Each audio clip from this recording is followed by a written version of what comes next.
Do you remember when Sunday dinner was the highlight of the week? Back then, the table filled with roast meats, bubbling casseroles, and pies cooling on the counter wasn't just a meal, it was a ritual. These dishes weren't fancy, but they were loved, passed down from mothers and grandmothers who cooked without recipes yet never got it wrong. Somewhere along the way, we traded those traditions for takeout, but maybe it's time we brought them back. Pot roast with root. I'm gonna show you guys how to make a very good tasting pot roast. Once upon a time, the smell of pot roast drifting through a house on a Sunday afternoon was as ordinary as the sound of a screen door slamming shut. Families didn't need a holiday to justify it. Sunday itself was enough. This dish thrived in an era when frugality ruled the kitchen. A chuck roast, humble, marbled, and tough, was chosen precisely because slow cooking would transform it into something fork tender and luxurious. Carrots, potatoes, and onions, sturdy vegetables that could last all winter in a root cellar, were chopped and tossed around the meat, soaking up every drop of its savory juices. Preparation was almost ritualistic. The roast was often browned in a bit of fat, saved from bacon or lard, then tucked into a Dutch oven or heavy roasting pan. A splash of broth or even plain water was added, maybe a bay leaf if someone felt fancy, and then the lid was closed. For the next 3 or 4 hours, the house filled with that unmistakable aroma, rich, earthy, and comforting. By the time everyone returned from church or finished Sunday chores, the meat had surrendered all toughness, and the vegetables had softened into sweet, gravy-soaked perfection. This wasn't just a meal, it was an anchor. It marked the end of a week and the beginning of another, a pause before the busyness of Monday returned. Children remember sneaking bites of carrots before dinner was served, while parents recall stretching the leftovers into sandwiches or hash for Monday night. Pot roast, in its quiet way, taught generations how to make abundance from simplicity. Today, the tradition has faded, overshadowed by takeout and meal kits. Yet when someone revives it, whether in a slow cooker or an old enamel pot, the magic is the same. The first whiff is like stepping back into grandma's kitchen, proof that some recipes never really disappear. They just wait for us to miss them enough to bring them back. Fried chicken and mashed potatoes. There was a time when... Yes, we're making the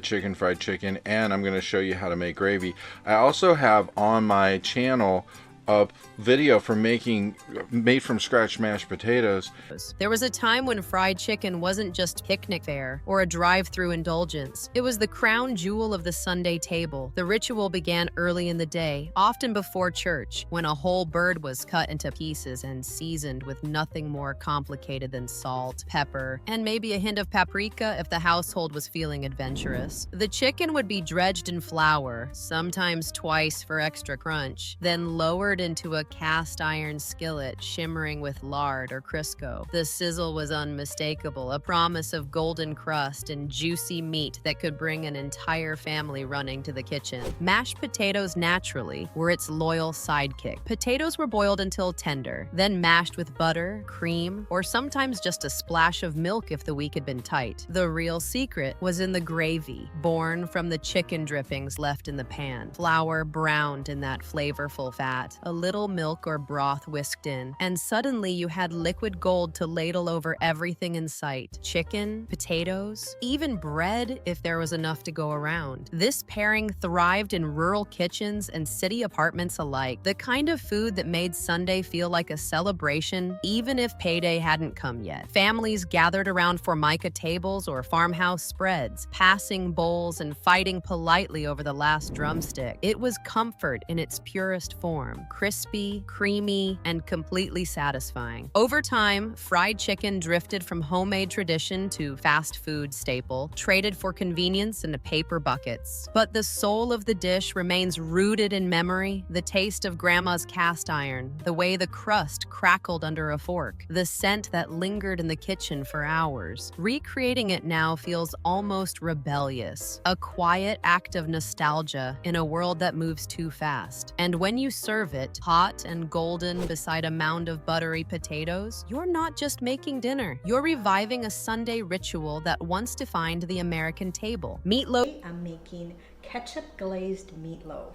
a recipe that my sweet mother-in-law shared with me many years ago. Few dishes capture mid-century American comfort quite like meatloaf, especially the kind crowned with a sticky ketchup glaze. It was born out of necessity, the kind of necessity that demanded stretching a single pound of ground beef to feed a whole family of 5 or 6. Breadcrumbs, eggs, and maybe some minced onion were stirred in, not just for flavor but for bulk, transforming humble scraps into something that looked almost celebratory when unmolded from its pan. The ketchup glaze, sometimes mixed with a little brown sugar or mustard, was the final flourish, brushed on thick before baking so it bubbled into a sweet, savory crust. Preparation wasn't complicated, and that was the point. Families in the 1930s and 40s were often working with what they had: stale breadcrumbs from the end of a loaf, an onion that had seen better days, a splash of milk saved from breakfast. Meatloaf fit into a busy schedule too. It could be assembled in minutes and left to bake while other chores were done. By the time it came out of the oven, the smell alone could lure children from their homework or lure fathers in from the yard. What made meatloaf iconic wasn't just its thriftiness, but its versatility. Leftovers became sandwiches for Monday lunches. A slice fried in a skillet felt like an entirely new meal. The ketchup glaze, once considered a clever shortcut, now tastes unabashedly nostalgic, a reminder of Sunday dinners where paper napkins sat beside the good plates, and dessert might be nothing more than sliced fruit. As food trends shifted, meatloaf slipped into meme territory, mocked as dull or outdated. Yet in recent years, it's quietly resurfaced in diners, cookbooks, even upscale restaurants eager to reclaim its honest appeal. Make it today, and you'll understand why it never truly disappeared. That first bite, tender and just a little sweet from the glaze, is less about the recipe and more about memory. Kitchens warmed by the oven, the hum of conversation around the table, and the comforting sense that Sunday meant something worth slowing down for. Chicken and dumplings. Chicken and dumplings is a dish that I didn't grow up eating, but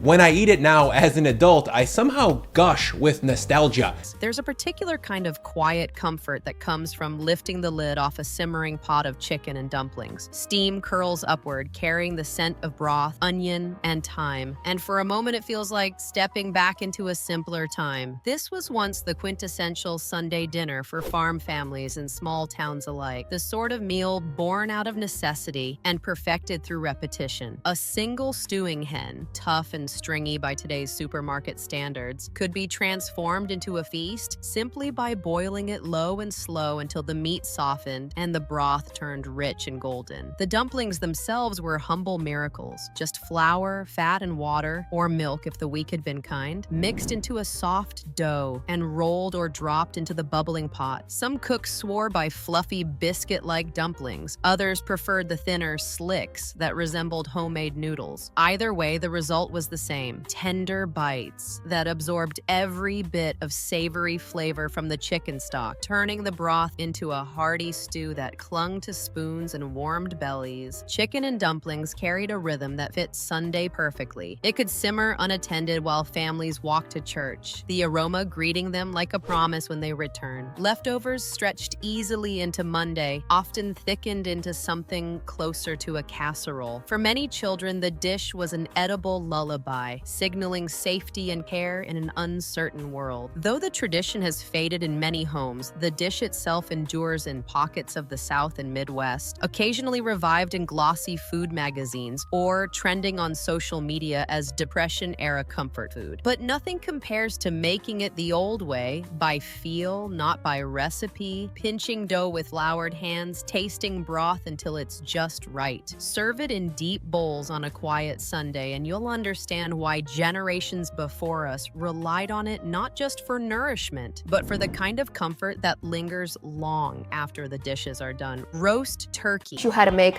a roasted turkey. I'm talking about a crisp, salty skin. Outside of Thanksgiving. Before turkey became shackled to the fourth Thursday of November, it was simply another bird on the Sunday table. Families who kept poultry, especially in rural America, often raised more than one turkey each season. The plumper birds were saved for Christmas or Thanksgiving, but the smaller ones found their way into weekly roasts throughout fall and winter. It was practical. Turkey provided more meat than chicken, stayed tender when when roasted slowly and stretched into sandwiches and soups for days after. In the era before refrigeration and supermarket abundance, a single bird feeding a family for half a week was nothing short of strategic genius. The preparation itself was unpretentious. No elaborate brines or herb butter massages, just salt, pepper, maybe a handful of garden sage or celery tucked inside the cavity. The bird was basted with its own juices, filling the house with a scent that announced Sunday as surely as church bells. Potatoes roasted in the pan drippings, bread stuffing soaked up every drop of flavor, and gravy was whisked together on the stovetop with whatever fat was left behind. It wasn't a holiday, but it certainly felt like one when the platter hit the table. Culturally, Sunday turkey roast became less common as chicken farming industrialized in the mid-20th century. Chicken grew cheaper and more convenient. Turkey was slowly rebranded as a special occasion bird, with marketing cementing it to Thanksgiving alone. By the 1980s, the idea of a casual Sunday turkey dinner felt almost exotic, something relegated to vintage cookbooks or family lore. Reviving the tradition today feels like reclaiming a small rebellion against modern food culture. There's something deeply satisfying about serving turkey on a random weekend, watching surprise flicker across your family's faces as they realize this feast isn't tied to a holiday. It's a reminder that abundance doesn't have to wait for the calendar. Roast a turkey in March, carve it on a Sunday night, and you'll taste what earlier generations already knew. Sometimes the best celebrations are the ones that happen quietly, with nothing more than good food and the people you love. Ham with pineapple rings. There was a period in American kitchens when nothing said special occasion quite like a glazed ham crowned with canned pineapple rings. It wasn't just food, it was a spectacle. Mid-century homemakers proudly presented this jewel-toned centerpiece at Sunday dinners. Its glossy surface studded with cloves and secured with toothpicks, the pineapple slices shimmering like edible ornaments. The brilliance of the dish lay in its practicality as much as its drama. Cured ham was affordable, shelf-stable, and could feed a crowd without the fuss of carving a turkey. The preparation followed a formula that quickly became iconic. A pre-cooked ham was scored in a diamond pattern, brushed generously with a mixture of brown sugar and mustard, or sometimes even cola, and then adorned with pineapple rounds and maraschino cherries for a sweet, savory finish. As the ham baked, the sugar caramelized, the pineapple edges browned, and the whole kitchen filled with a smell that managed to be both festive and homey. It was the sort of dish that felt like a holiday, even if the calendar said otherwise. Perfect for a Sunday table meant to bring everyone together. This combination of sweet fruit and salty meat wasn't new. European recipes had paired pork with apples for centuries, but pineapple gave it a distinctly modern flair in the 1950s and 60s. Canned pineapple was exotic yet accessible, a touch of the tropics brought to suburban dining rooms. For many families, this ham wasn't reserved solely for Easter or Christmas. It made appearances on ordinary Sundays when company was expected, or simply when a family wanted to indulge a little. Today, ham with pineapple rings lives mostly in memory and vintage cookbooks, occasionally resurfacing in retro-themed dinners or ironic Instagram posts. But to taste it without irony, to bite into that sticky, caramelized edge of fruit against smoky ham, is to understand why it endured for decades. It's unabashedly cheerful food, sweet and salty in equal measure, and it turns even the quietest Sunday meal into something worth remembering. Sometimes the classics are classic for a reason, and this one deserves another turn in the spotlight. Baked homemade. Before boxed dinners and powdered cheese packets became pantry staples, baked macaroni and cheese was a true labor of love, and Sunday was the day it shined. Families would boil elbow macaroni until just tender, then fold it into a homemade sauce built from butter, flour, and milk, thickened patiently over the stove. Real cheese, sharp cheddar if you could afford it, or a mix of whatever odds and ends were in the icebox, was grated by hand and melted into the sauce, turning the humble pasta into something creamy and indulgent. The assembled casserole was layered or stirred together in a buttered dish, often topped with buttered breadcrumbs or extra cheese for a golden crust that crackled when tapped with a serving spoon. Baked until bubbly and browned around the edges, the smell alone could pull children from their bedrooms and send them hovering in the kitchen, waiting for that first scoop. Unlike stovetop versions, baked macaroni held its shape in neat squares, perfect for feeding a crowd and stretching into Monday lunches. Historically, this dish had deep roots in both New England church suppers and Southern Sunday dinners. African American cooks in the South elevated it into soul food, making it richer and more celebratory, while Northern families embraced it as a thrifty yet comforting staple. In both cases, it carried a sense of occasion, simple enough for an ordinary Sunday, special enough to serve alongside roasts or fried chicken when relatives came calling. As processed foods surged in the mid-20th century, homemade macaroni and cheese began losing ground to quick fixes like boxed Kraft. Yet those who remember the baked version know it offers something a packet never can: the pull of real melted cheese, the browned edges scraped from the corners of the pan, the way it makes even an ordinary Sunday feel like a feast. Recreating it today feels almost rebellious in its slowness, but one bite is enough to remind you why this dish anchored so many family tables. It's not just macaroni and cheese, it's tradition baked golden in a casserole dish. Pork roast with sauerkraut. In kitchens across the Midwest and Appalachia, few Sunday dinners carried as much meaning or superstition as pork roast with sauerkraut. This pairing wasn't just hearty, it was believed to bring luck and prosperity, especially when served on New Year's, but also on countless ordinary Sundays in between. The tradition traces back to German and Pennsylvania Dutch immigrants, who carried with them the notion that pigs root forward, symbolizing progress, while sauerkraut's long shreds represented wealth and longevity. In a nation of frugal farm families, this belief paired nicely with the fact that both pork shoulder and cabbage were inexpensive and plentiful. Preparation was refreshingly straightforward. A pork roast, often the fattier shoulder or butt, was seasoned with salt, pepper, and maybe a whisper of caraway seeds. It was nestled into a roasting pan with mounds of homemade or jarred sauerkraut, sometimes mellowed with sliced apples or a splash of cider for sweetness. Left to braise low and slow, the pork rendered tender and infused the kraut with smoky richness, while the kraut's tang cut through the meat's fattiness, creating a balance that felt almost accidental in its perfection. The smell alone, savory pork mingled with sharp cabbage, announced Sunday to the entire household. Families returned from church to a table already set with mashed potatoes or buttered rye bread, ready to soak up every bit of brine and gravy. For children, this was comfort disguised as routine. For adults, it was thrift turned into tradition, a meal that stretched easily into sandwiches or hash the next day. Though sauerkraut's pungency fell out of favor with later generations, the dish has never truly vanished. It lingers in regional diners, church suppers, and family kitchens where old recipes are still whispered rather than written. Reviving pork roast with sauerkraut today is more than nostalgia. It's a reminder of a time when food was both sustenance and superstition, and when even the humblest Sunday dinner could feel like a small blessing served in a simple roasting pan chicken pot pie. Long before frozen food aisles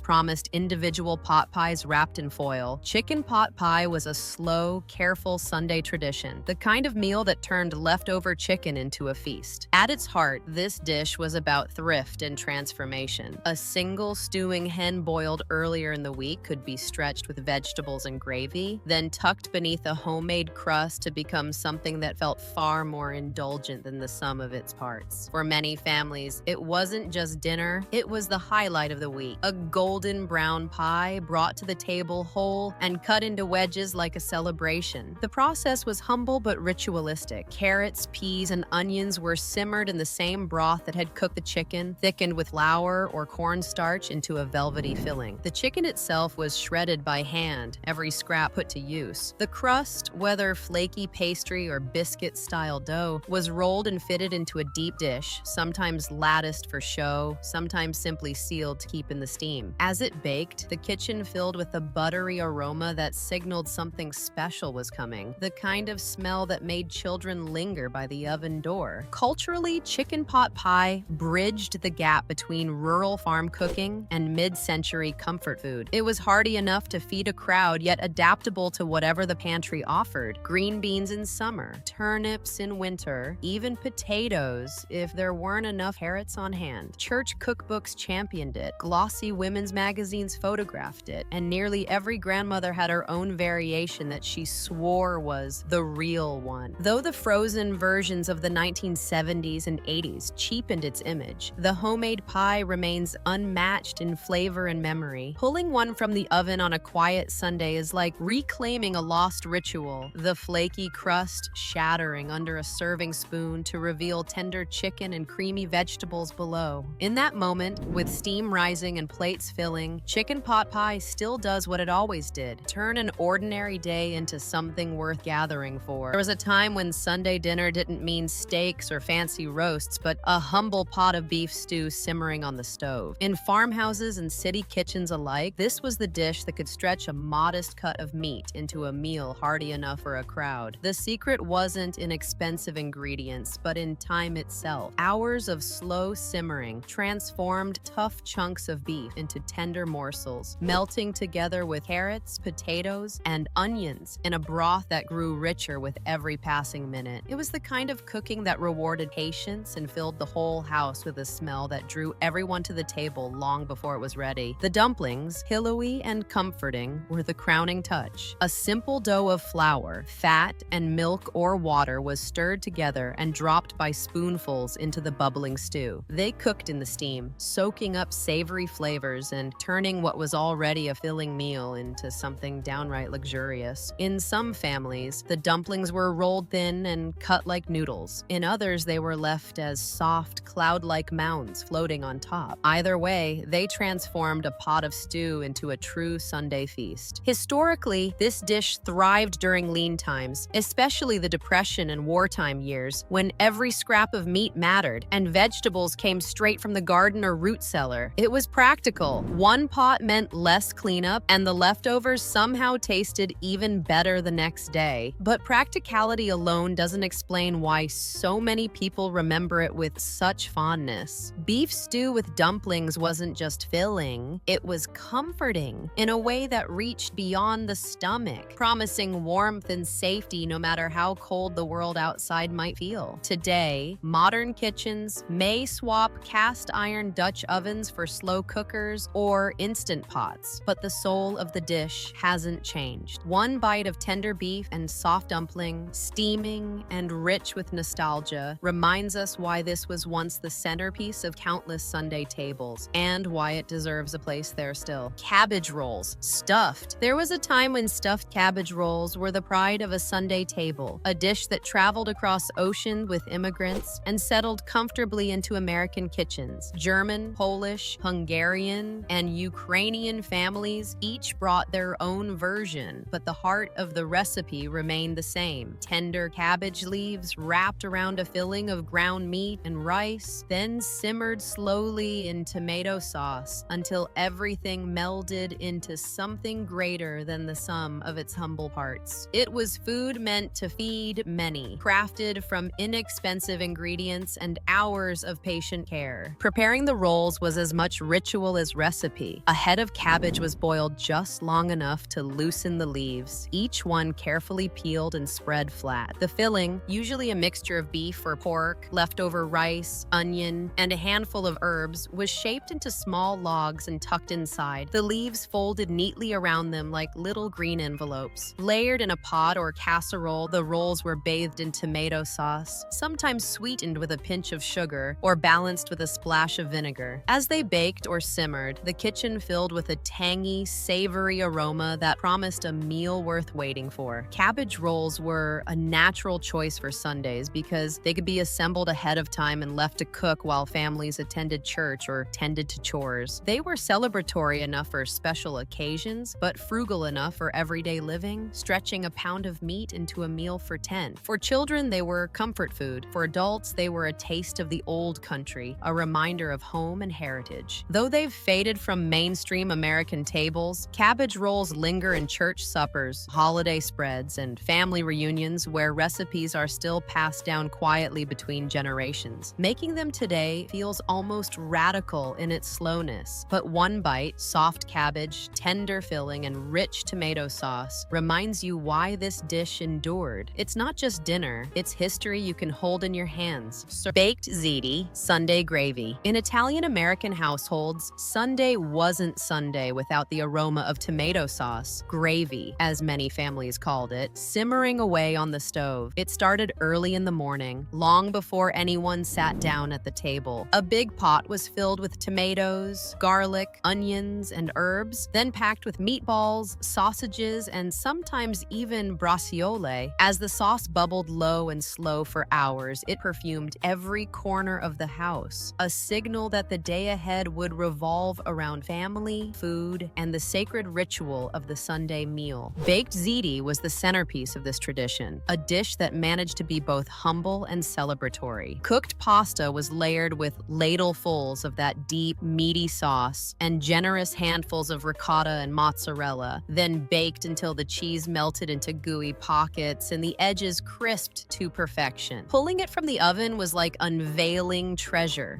bubbling, browned, and impossible to resist. Plates were heaped high, and there was always more than enough to feed whoever showed up, a neighbor, a cousin, or a friend from down the block who just happened to stop by. The beauty of baked ziti and Sunday gravy was how it combined thrift with abundance. The cheapest cuts of meat, simmered long enough, became tender and flavorful. Leftover sauce stretched into Monday's sandwiches or Tuesday's quick suppers. But on Sunday, it was about more than stretching dollars. It was about gathering around a crowded table, passing bread, arguing over sports, and somehow leaving room for just one more bite. Though modern schedules have scattered families and sped up meals, the tradition survives in pockets. Grandmothers still guarding their sauce recipes, young cooks reviving it for the comfort it brings. Make baked ziti with Sunday gravy today, and you'll understand why this meal endured. It's not just pasta and sauce, but a weekly reminder of love served family style, in portions as generous as the memories it creates. Shepherd's pie, American style. In the United States, shepherd's pie became less about shepherds and more about making the most of Sunday leftovers. Unlike its lamb-filled British counterpart, the American version leaned on ground beef, cheaper, more available, and endlessly versatile. Families who had a bit of roast left from earlier in the week might mince it finely, but more often it was fresh hamburger meat browned with onions and whatever vegetables were handy. Corn, peas, and carrots were the usual suspects, straight from a can or frozen bag, tossed together in a skillet and thickened with a bit of gravy or tomato paste. The magic came with the mashed potatoes, whipped with butter, cream, or sometimes just milk and a pinch of salt. They were spread over the beef mixture like a thick blanket. In frugal kitchens, this was the perfect way to repurpose yesterday's potatoes. No one cared if they were a little lumpy because the oven's heat would crisp the peaks into golden ridges. Some cooks sprinkled cheese over the top for an indulgent twist, though that was more luxury than tradition. As the casserole baked, it filled the house with a scent that was equal parts savory and homey. It wasn't elegant food, but it didn't need to be. Shepherd's pie was the kind of dish that fed a crowd without fuss. Perfect for Sunday evenings when everyone gathered around the table before another busy week began. For children, breaking through that browned potato crust to the saucy beef beneath felt like uncovering treasure. For adults, it was a comforting reminder that good meals didn't have to be complicated to feel abundant. Though its heyday has dimmed, overshadowed by flashier comfort foods and instant meal kits, shepherd's pie still lingers in family cookbooks and church potlucks. When revived in a modern kitchen, it proves its staying power, a single dish made from the simplest ingredients, capable of feeding both hunger and nostalgia in equal measure. Serve it hot on a quiet Sunday, and it still delivers the same promise it always did: warmth, thrift, and the comforting taste of home. BBQ ribs, oven or pit. There was a time when Sunday afternoons meant the slow, smoky promise of barbecue ribs. Whether they were cooked low over an outdoor pit or coaxed to tenderness in a kitchen oven, this wasn't fast food. It was food that demanded patience. Pork ribs, often the most economical cut a butcher could offer, were transformed through hours of slow heat into something succulent enough to fall from the bone with the gentlest pull. The process was as much social ritual as cooking. Neighbors stopping by, children running underfoot. The the air thick with wood smoke, or the scent of sauce caramelizing in the oven. In rural communities, pit barbecue was practically a religion. Logs of hickory or oak were burned down to embers, and the ribs were laid over the coals, basted repeatedly with tangy vinegar or tomato-based sauces. In cities and suburbs, where backyards were smaller and fire pits rare, the oven became the tool of choice. Ribs were rubbed with salt, pepper, and paprika, sometimes wrapped in foil to keep them tender, then finished under a broiler or slathered with sauce until sticky and glossy. The result might not have had the same smoke ring, but it carried the same Sunday magic, especially when paired with potato salad, cornbread, or a bowl of slaw. Historically, barbecue ribs thrived in the American South, but spread far beyond it, riding the wave of post-war cookouts and backyard gatherings. For many families, ribs weren't just a meal, they were an event, the centerpiece of birthdays, reunions, and long weekends. Even when cooked indoors, they turned an ordinary Sunday into something worth lingering over. Today, rib culture has splintered into competitions, regional styles, and endless debates about dry rub versus saucy. Yet the heart of the dish remains unchanged. Inexpensive meat transformed through care and time into something celebratory. Pull a rack from the oven or off the pit, glaze it until it shines, and you'll understand why ribs earned their place at the Sunday table. Messy, communal, and unforgettable in every bite. Chicken a la king. There was a stretch of American culinary history when chicken a la king felt downright glamorous. It was the dish you served at bridge luncheons, hotel dining rooms, and, most memorably, Sunday dinners when you wanted something a little fancier than fried chicken but still grounded in pantry staples. Its origins are debated, with competing claims from New York's Delmonico's and Philadelphia's Bellevue Stratford Hotel in the late 1800s, but by the mid-20th century, it had trickled down from high society to middle-class kitchens everywhere. The recipe was ingenious in its thrift. At its core, chicken a la king was a way to dress up leftovers. Cooked chicken, often from a Sunday roast earlier in the week, was diced and folded into a creamy sauce made from butter, flour, and milk or cream. Mushrooms, pimentos, and green peppers added color and texture, while a splash of sherry or chicken stock deepened the flavor. Ladled over toast points, rice, or even biscuits, it transformed scraps of poultry into something that felt decadent without requiring a single extravagant ingredient. For many families, this dish was synonymous with special occasions that didn't warrant. It appeared at Sunday suppers, wedding showers, and potluck tables, elegant enough to impress, yet practical enough to prepare quickly. Children remember the velvety sauce clinging to every bite. Parents recall how forgiving the recipe was, adapting easily to whatever vegetables or seasonings were on hand. Its popularity faded in the 1970s as convenience foods surged. Canned soups and frozen entrees nudged homemade versions out of fashion. But cookbooks from the era, splattered with cream sauce stains, remain proof of its once central role in American kitchens. Reviving chicken a la king today is less about nostalgia for fancy hotel dining and more about rediscovering comfort in its purest form. A pot of creamy chicken, spooned generously over toast on a quiet Sunday evening, still carries the same quiet luxury it always did. Hearty, humble, and just indulgent enough to feel like an occasion. Turkey Tetrazini. After turkey sandwiches and turkey noodle soup, I still have turkey up to my ears. So we're going to make a classic, turkey Tetrazini.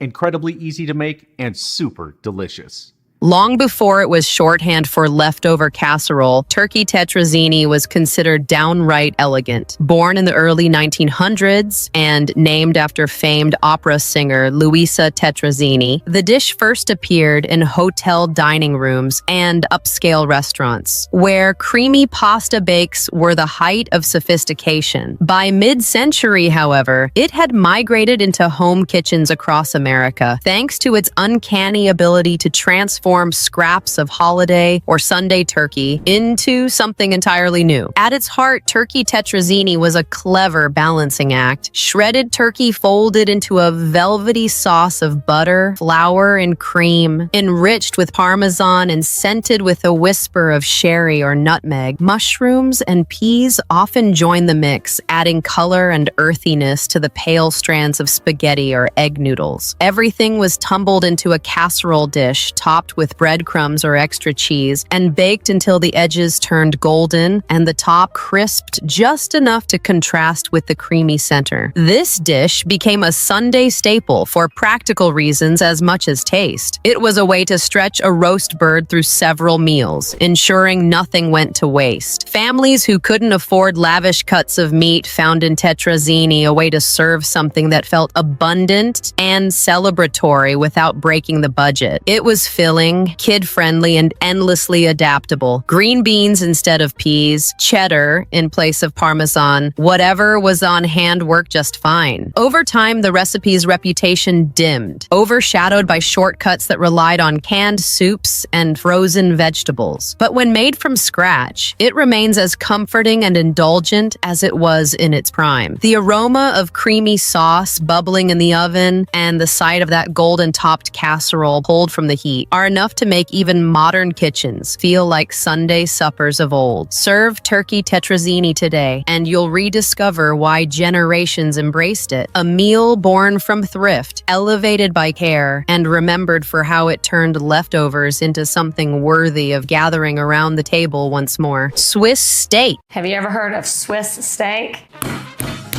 It's an old school, retro comfort food that's super simple to make. Swiss steak was once the quiet hero of Sunday dinners, a dish that transformed inexpensive cuts of beef into something tender enough to cut with a fork. Despite the name, it has nothing to do with Switzerland. Swissing refers to the technique of pounding or rolling the meat to break down its fibers. This method, combined with slow braising, allowed families to take lean, tough steaks, often round or chucked, and turn them into a meal that tasted far richer than its humble ingredients suggested. Preparation was straightforward yet deeply satisfying. The steak was dredged lightly in flour, seasoned with salt and pepper, and seared in a heavy skillet until browned. Then came the defining step, smothering it in a tomato-based sauce with onions, bell peppers, and sometimes celery. Once covered and left to simmer in the oven or on the stovetop, the meat slowly yielded, soaking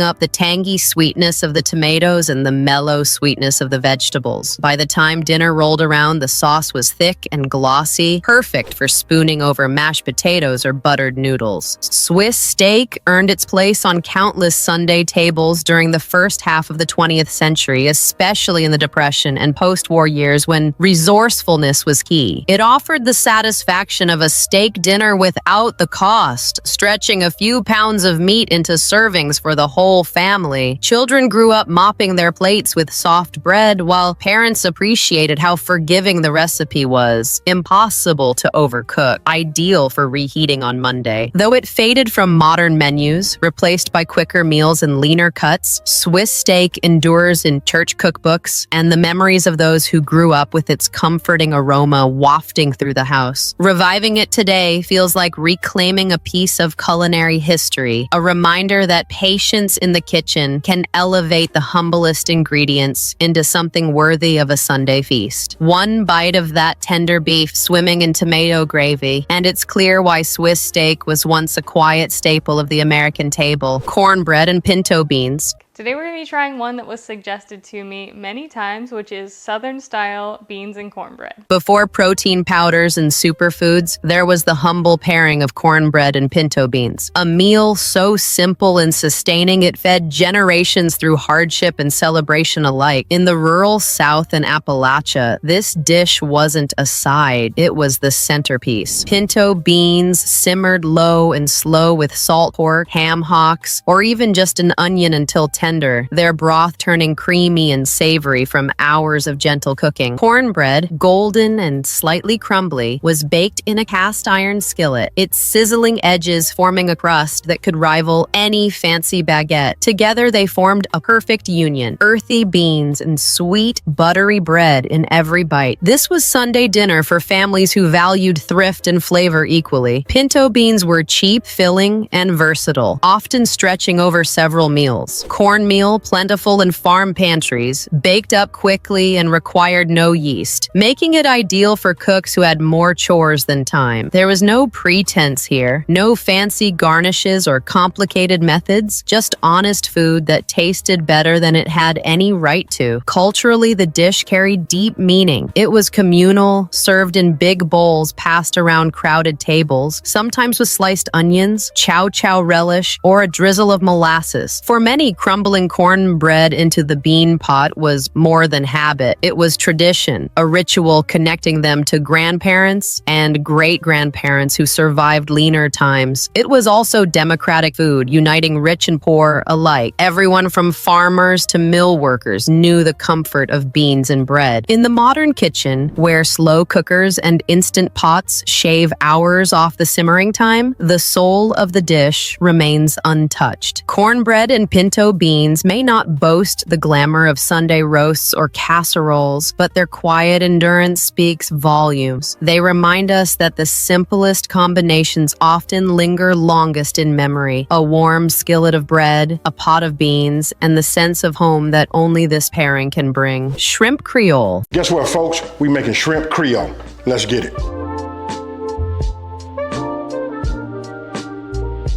Few Sunday dishes capture the vibrancy of the Gulf Coast quite like shrimp Creole. Born in Louisiana kitchens where French, Spanish, and African influences blended seamlessly, this dish was a celebration of abundance pulled straight from the bayou. It wasn't everyday fare. Shrimp was precious enough to save for weekends or company, but when a pot of Creole sauce bubbled on the stove, it signaled something special. At its heart, shrimp Creole is about the marriage of shrimp and tomato, brought to life with the holy trinity of Louisiana cooking: onions, bell peppers, and celery. Garlic, cayenne, and bay leaves lend heat and depth, while a slow simmer coaxes the sauce into rich, complex layers of flavor. When the shrimp are added near the end, just enough to turn them tender and pink, the result is both hearty and bright, a dish that feels indulgent yet deeply home-cooked. Traditionally, this was Sunday dinner served over rice, the grains soaking up every drop of sauce. Families gathered around crowded tables, the meal often accompanied by crusty bread to swipe through the last traces left on the plate. It was a dish that honored local ingredients: fresh Gulf shrimp when available, canned tomatoes, and pantry spices when times were lean, and showcased the ingenuity of Creole cooks who could turn humble staples into something unforgettable. As decades passed, shrimp Creole found its way into church suppers and community cookbooks, spreading beyond Louisiana and into the broader South. It became a bridge between celebratory and everyday cooking, special enough for guests, simple enough for a family supper. Today, its reputation endures, a taste of regional heritage that feels both timeless and adaptable to modern kitchens. Reviving shrimp Creole on a quiet Sunday feels like a small act of preservation. The aroma of spices mingling with tomatoes, the vibrant red sauce spooned generously over rice. It's not just dinner, but a story of resilience and flavor carried forward from generations past. One bite, and you understand why this dish has never truly left the American table. Chicken spaghetti casserole. I'm making one of my favorite comfort food casseroles, chicken spaghetti.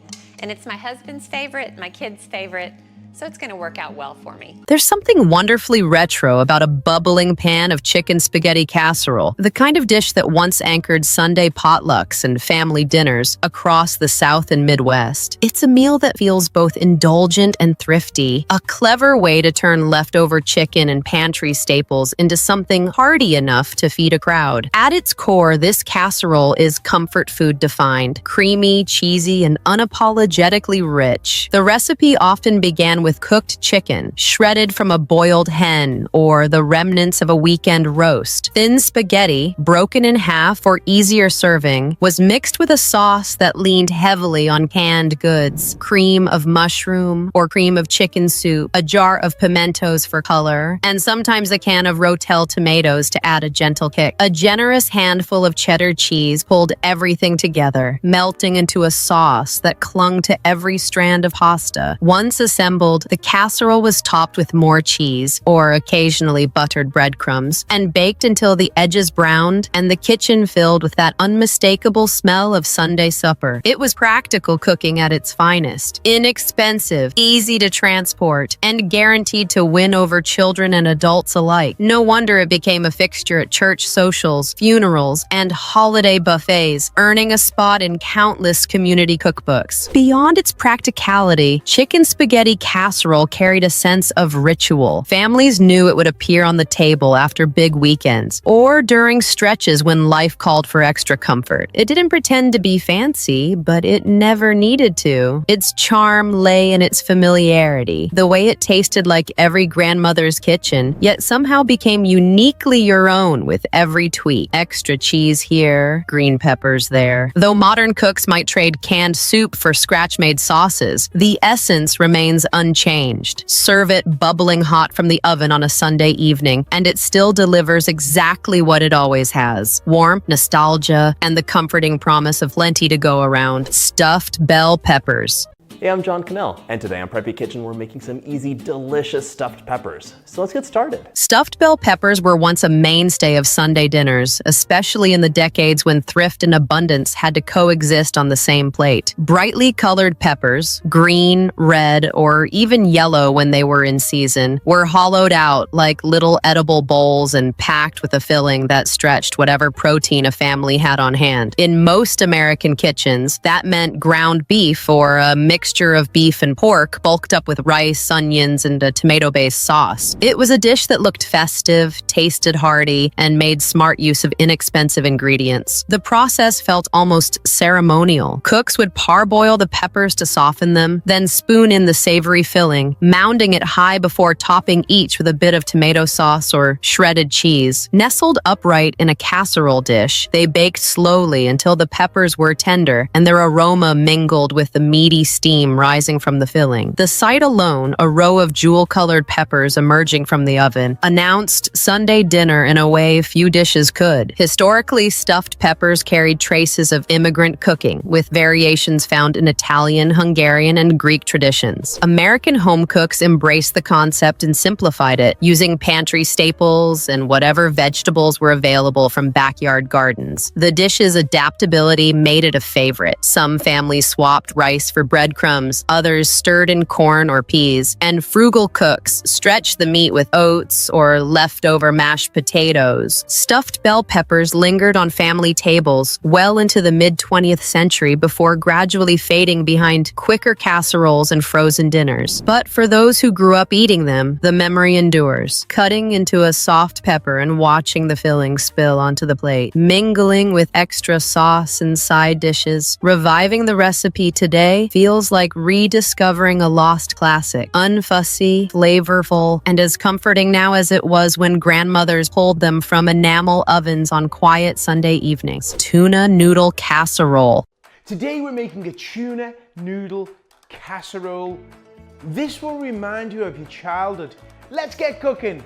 Tuna noodle casserole might not sound glamorous, but for decades it was the quiet workhorse of Sunday dinners and weeknight suppers alike. At a time when convenience and frugality ruled American kitchens, this dish managed to feel both practical and comforting, transforming two humble pantry staples, canned tuna and egg noodles, into something hearty enough to feed an entire family. It's the kind of meal that didn't require a special trip to the store. Everything needed was already waiting waiting in the cupboard. The recipe's genius lay in its simplicity. Cooked noodles were folded into a creamy sauce made from canned soup. Cream of mushroom was the classic choice, thinned with milk and seasoned with salt, pepper, and maybe a dash of celery seed or paprika. Flaked tuna joined the mix, along with peas or diced celery for color and crunch. The casserole was poured into a baking dish, sprinkled with breadcrumbs or crushed potato chips for a crispy topping, and baked until golden and bubbling at the edges. The result was creamy, salty, and endlessly satisfying, the kind of food that begged to be scooped up with a big serving spoon. During the post-war years, when canned goods were abundant and fresh meat could still be expensive, tuna noodle casserole became a staple of church cookbooks and community suppers. It was portable, inexpensive, and adaptable, perfect for feeding crowds at potlucks or stretching a tight budget through the week. Children loved it for its mild, creamy flavor. Parents loved it because it came together in minutes and reheated beautifully the next day. Though food trends shifted and fresher, lighter fare came into vogue. The casserole, the kind of dish that resurfaces in retro-themed dinners or when comfort food cravings strike hard. Bake one on a quiet Sunday, and you'll understand its enduring appeal. A reminder of how simple ingredients, when combined with care, can deliver both sustenance and the kind of warmth that lingers long after the plates are cleared. Roast duck with apples. There was a time when roast duck with apples felt like the height of Sunday elegance, a dish that graced family tables not every week, but on those rare occasions when you wanted to impress without straying too far from tradition. Unlike chicken or turkey, duck carried a certain old-world charm, richer in flavor and indulgent enough to feel like an event. Paired with apples, it became a nod to European roots, particularly German and Eastern European kitchens, where fruit and fowl were natural companions in autumn and winter feasts. Preparing the dish required patience, but not extravagance. A whole duck, often sourced from a local farm or butcher, was pricked to render its abundant fat, then seasoned simply with salt, pepper, and sometimes a pinch of thyme or marjoram. Apples, tart varieties like Granny Smith or heirloom orchard picks, were sliced or quartered, tossed with a bit of sugar or cider vinegar, and tucked inside the cavity or scattered around the roasting pan. As the bird roasted low and slow, its fat basted both itself and the fruit, creating a glossy, aromatic sauce that needed little more than bread or potatoes to complete the meal. For many families, roast duck with apples was less about abundance and more about savoring something special. A single duck didn't feed a crowd like a turkey, so portions were modest, encouraging everyone to linger over the crisp skin and sweet, savory pairing rather than rush through the meal. It was celebratory yet grounded, the kind of dish that made even an ordinary Sunday feel slightly extraordinary. Though it faded from popularity as chicken became the default roast bird and convenience foods took center stage, the combination remains timeless. Reviving it today feels almost rebellious in its slowness, yet deeply rewarding. The crackle of skin under the knife, the perfume of apples, mingling with roasted meat. Serve it on a quiet Sunday evening, and you'll understand why generations once treated this dish as a small feast. Humble ingredients transformed into something quietly luxurious. Jello salad with cottage cheese. Few dishes capture mid-century American Sunday dinners quite like Jello salad with cottage cheese. It was colorful, oddly charming, and endlessly adaptable. A bridge between savory and sweet that puzzled outsiders but delighted generations who grew up with it. In church basements, potluck tables, and family gatherings, it appeared in countless variations. Lime gelatin with pineapple and cottage cheese, orange Jello studded with mandarin segments, even ambitious versions layered with nuts or whipped topping. The appeal lay in its thrift and ease. Powdered gelatin was cheap, available in bright flavors and colors that felt festive even on tight budgets. Cottage cheese, once considered a health food, added protein and a creamy tang that balanced the Jello's sweetness. Canned fruit, pineapple, peaches, bananas, pears, rounded out the mix, stretching a single box of gelatin into a dish big enough to feed a crowd. In a time before artisanal desserts and boutique salads, this was the showpiece. Set in molded rings or simple Pyrex bowls, shimmering like stained glass under the dining room light. For children, Jello salad meant fun. The wobble on the spoon, the burst of sweet fruit against creamy curds. For adults, it was practical. No baking required, minimal ingredients, and guaranteed popularity at picnics and Sunday spreads. It was a dish that traveled well, chilled easily, and could be made the night before. A small miracle for busy home cooks juggling family and church obligations. By the 1970s, however, tastes shifted. Fresh greens replaced gelatin molds, and cottage cheese lost its fashionable edge. Jello salads migrated from dinner tables to nostalgic memory, resurfacing only at retro-themed potlucks or in yellowed recipe cards tucked into family cookbooks. Yet there's something endearing about their unapologetic pitch. Revive one today, and it's impossible not to smile. The pastel colors, the creamy sweet bite, the glimpse into an era when even salad could sparkle. In its humble, wobbly way, Jello salad with cottage cheese still embodies the spirit of those Sunday dinners, practical, playful, and surprisingly comforting. Beef and barley soup. Beef and barley soup was once the quiet backbone of Sunday suppers, a dish that rarely stole the spotlight but always delivered comfort in spades. In an era when nothing went to waste, it was the natural way to transform leftover roast or inexpensive beef shanks into a meal that could stretch across several days. Barley, a humble grain with roots in both old world and frontier cooking, lent the soup a hearty chew and nutty flavor, turning a pot of broth and scraps into something that felt far more abundant than its cost suggested. The preparation was slow but unfussy, the kind of cooking that rewarded patience rather than precision. Beef bones or chunks were simmered gently with carrots, onions, and celery, creating a rich stock that perfumed the kitchen for hours. Pearled barley was added halfway through, swelling as it absorbed the savory broth. By the time the soup was ready, the beef had softened to tender shreds, the vegetables had sweetened in the long simmer, and the barley had transformed the liquid into a stew-like meal that clung to the spoon. Families loved it not just for its thrift, but for its reliability. Beef and barley soup was forgiving. There was no single right way to make it. Some cooks added turnips or parsnips, others stirred in tomato for tang or a handful of dried herbs for depth. It welcomed whatever the larder offered and asked for little in return beyond time on the stove. Served with crusty bread or leftover cornbread, it was the kind of meal that brought everyone to the table willingly, especially on cold Sunday evenings. Though modern kitchens often overlook barley in favor of quicker grains, the dish remains quietly timeless. One simmering pot revives the memory of slower Sundays, of stock pots bubbling on the back burner while families gathered after church or chores. Ladled steaming into deep bowls, beef and barley soup still feels like an embrace, modest, nourishing, and proof that the simplest combinations often endure the longest. Chicken fried steak. Chicken fried steak is one of those Sunday dishes that tells you everything about the ingenuity of American home cooking. Despite its misleading name, there's no chicken involved, just a tenderized beef cutlet, often cube steak, battered and fried the same way you would treat Southern fried chicken. It was born of necessity in cattle country, where beef was plentiful, but the best cuts were too expensive for everyday meals. Tougher cuts were pounded thin, dredged in seasoned flour, and fried until crisp, transforming humble meat into something worthy of the Sunday table. The magic didn't stop at the frying pan. The pan drippings, rich with browned bits of flour and beef, were whisked with milk to make cream gravy, a defining feature of the dish. That creamy, pepper-flecked sauce was poured generously over the crisp steak, softening the crust just enough without sacrificing its crunch. It was a study in contrasts, crispy and creamy, hearty yet surprisingly simple. Served alongside mashed potatoes or biscuits, it could turn an ordinary meal into a feast. Chicken fried steak found its fame in Texas and Oklahoma, but quickly spread across the South and Midwest, carried into diners, school cafeterias, and church cookbooks. For many families, it was a Sunday ritual, the kind of dish that felt indulgent yet practical, especially when paired with vegetables from the garden or whatever was in season. It was affordable enough for everyday folks, but hearty enough to serve to company, a rare balance few dishes manage so well. Over the decades, it's become a comfort food icon, even as lighter fare dominates modern menus. Few things evoke nostalgia faster than the sight of a golden fried steak smothered in creamy gravy, steam rising as it hits the plate. To make it today is to honor that tradition, a meal that celebrates resourcefulness, flavor, and the simple joy of transforming inexpensive ingredients into something unforgettable. One bite and you're reminded why this dish never really left the Sunday table. Potluck church casserole, hot dish. There was a time when Sunday afternoons in small-town America could be measured by the weight of casserole dishes carried into church basements. Known in the Midwest simply as hot dish, these casseroles were the heartbeat of potluck culture, humble yet abundant, practical yet strangely celebratory. They were designed to feed crowds, stretch budgets, and bring comfort to gatherings where food was as much about fellowship as it was about nourishment. The beauty of the potluck casserole lay in its flexibility. At its most classic, it was a simple combination of ground beef or canned tuna, pasta or rice, a can of condensed cream soup, and a topping of crushed crackers or tater tots. Vegetables, often peas, corn, or green beans, were stirred in for color and bulk, while a sprinkling of cheese provided the finishing flourish. Everything was layered into a Pyrex dish and baked until bubbling, filling kitchens and fellowship halls with the unmistakable smell of home cooking on a grand scale. Culturally, these casseroles were more than just food. They were expressions of community. Every congregation had its casserole champions, the cooks whose dishes always disappeared first from the serving line. Recipes were traded at quilting bees, scribbled on index cards, and passed from mother to daughter without ceremony. And though each family swore theirs was the real one, the truth was that hot dish thrived on improvisation. Whatever was in the pantry found its way into the mix. By the 1970s, as processed foods became pantry staples, the potluck casserole reached peak popularity. Today, it lives on in nostalgia, resurfacing at funerals, family reunions, and retro-themed dinners. Making one now feels almost rebellious in its sincerity, a reminder that simple food, shared generously, can still bring people together. Slide that bubbling dish onto a crowded table and watch. Strangers smile, conversations spark, and for a moment, everyone is connected by the warmth of something familiar. Salmon patties with white sauce. Once upon a time, salmon patties were the unassuming stars of Sunday suppers, proving that elegance could come straight from a can. In mid-century America, when budgets were tight and fresh seafood was a luxury, canned salmon offered a taste of something special without the price tag. Home cooks turned it into golden patties, crispy on the outside, tender within, that graced countless family tables, especially when paired with the creamy white sauce that became their signature accompaniment. The preparation was as frugal as it was clever. Flaked canned salmon, complete with soft bones for extra calcium, was mixed with breadcrumbs or crushed crackers, eggs, and a touch of onion or parsley. Shaped into small patties, they were pan-fried in butter or shortening until crisp and fragrant. The white sauce, essentially a simple bechamel, was made from milk thickened with a roux, seasoned with salt, pepper, and sometimes a pinch of nutmeg. Poured generously over the patties, it transformed a humble fish cake into something comforting and almost luxurious. For many families, salmon patties were tied to memory and ritual. They appeared after church services, often alongside mashed potatoes or biscuits, and were beloved for how they stretched a single can of fish into a meal for the whole household. Children remember breaking open the patties to find tender flakes of salmon. Parents appreciated how quickly the dish came together, requiring little more than pantry staples and a skillet. Though salmon patties have largely fallen out of the weekly dinner rotation, they linger in old recipe boxes and church cookbooks, whispered about with a mix of fondness and surprise. Remember when we used to eat these all the time? Revived in modern kitchens, they still deliver what they always did: a crisp bite, a creamy sauce, and the quiet satisfaction of turning the simplest ingredients into a Sunday dinner worth gathering around. It's proof that sometimes the most enduring dishes aren't the showiest, but the ones that simply feel like home. Apple dumplings with hard sauce. Apple dumplings with hard sauce once held a special place on American Sunday tables, a dessert that felt both homespun and celebratory. Before pies became the default showcase for apples, dumplings were the country cousin. Whole apples peeled, cored, and wrapped in tender pastry, baked until the fruit softened and the crust turned golden and flaky. The aroma alone, cinnamon, butter, and baked apples mingling in the oven, could draw every member of the household toward the kitchen long before the meal was done. The magic of apple dumplings was their simplicity. A basic dough, often pie crust or biscuit-like pastry, encased the fruit, sometimes with a bit of sugar or butter tucked into the hollow core. As they baked, the apples softened into something almost spoonable, their juices creating a natural syrup that pooled in the baking dish. But it was the hard sauce that elevated them from rustic to indulgent, a sweet, boozy concoction of butter, powdered sugar, and a splash of rum, brandy, or whiskey. Despite the name, hard referred to the alcohol rather than the texture, and the sauce melted luxuriously over the warm dumplings, perfuming every bite. These dumplings were particularly beloved in rural and frontier kitchens, where apples were plentiful and desserts had to be hearty enough to stand alone. Served fresh from the oven after a Sunday roast, they offered comfort without pretense, the kind of dessert that didn't need elaborate plating or delicate technique to impress. Children loved breaking into the crust to find the tender fruit inside. Adults savored the warming kick of the sauce, especially on chilly evenings. As modern desserts grew sweeter and more elaborate, apple dumplings faded into memory, often remembered only in regional fairs or old community cookbooks. Yet when revived today, they feel timeless rather than outdated, a dessert that celebrates the beauty of simple ingredients treated with care. Serve apple dumplings with hard sauce on a quiet Sunday, and they still deliver everything they once promised: warmth, nostalgia, and the sweet reward of home. Sunday dinners weren't about perfect plating, they were about presence. A reset button before Monday's chaos. If Grandma's meatloaf deserves a comeback, hit like. If you've got your own Sunday dinner memory, drop it below. And subscribe for more culinary time travel. Like, share, subscribe, and drop your own forgotten